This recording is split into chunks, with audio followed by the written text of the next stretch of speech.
भर में जो वाक़ियात चल रहे हैं, इनको आप यूं ना समझे कि ये अनकनेक्टेड है। इन सब के पीछे एक बहुत बड़ा साजिश है, इन सब के पीछे एक बहुत बड़ी प्लान है। आज ये दिन हमको देखने की जरूरत नहीं पड़ती अगर हम ये पहली शरारत को पहचान लेते जब बाबरी मस्जिद को तोड़ा गया।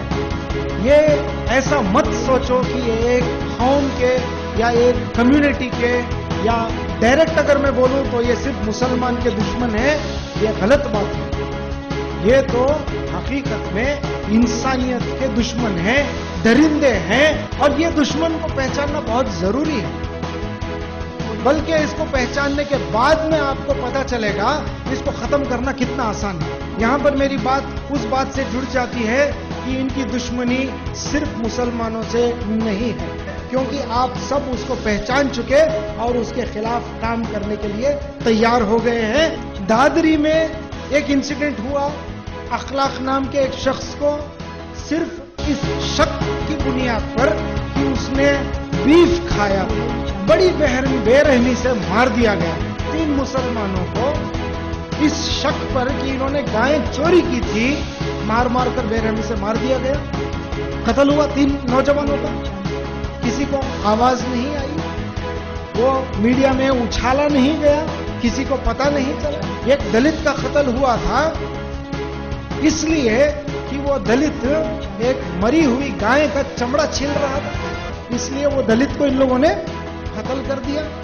तो ये जो इंसिडेंट्स एक के पीछे एक के पीछे एक के पीछे चले आ रहे हैं, इनके पीछे एक कैरेक्टर है, इनके पीछे एक निजाम है, एक तरीका है। इस तरीके को हम अगर पहचानेंगे तो हमको बड़े आसानी से पता चल जाता है कि ये लोग क्या करना चाहते हैं। और इसलिए हम कहते हैं और फिर कह रहे हैं कि इनकी दुश्मनी किसी खास तबके के साथ नहीं है, इनकी दुश्मनी इंसानियत से है, हिंदुस्तान से है। इनका मिजाज अगर हम समझना है तो हम हिटलर के टाइम के साथ कंपेयर कर सकते हैं। ये लोग हिंदुत्ववादी लोग हैं, इनको हिंदुइज्म से कोई ताल्लुक नहीं।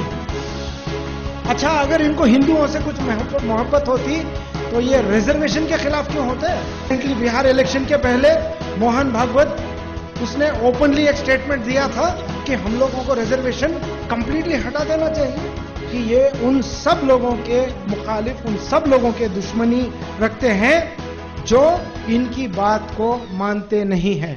तो यहां पर हम लोगों को इन बातों को अच्छी तरह समझना है कि tolerance is not equal to acceptance. Tolerance acceptance से आगे जाता है। आपको इज्जत देने की बात करते हैं, इज्जत देनी चाहिए।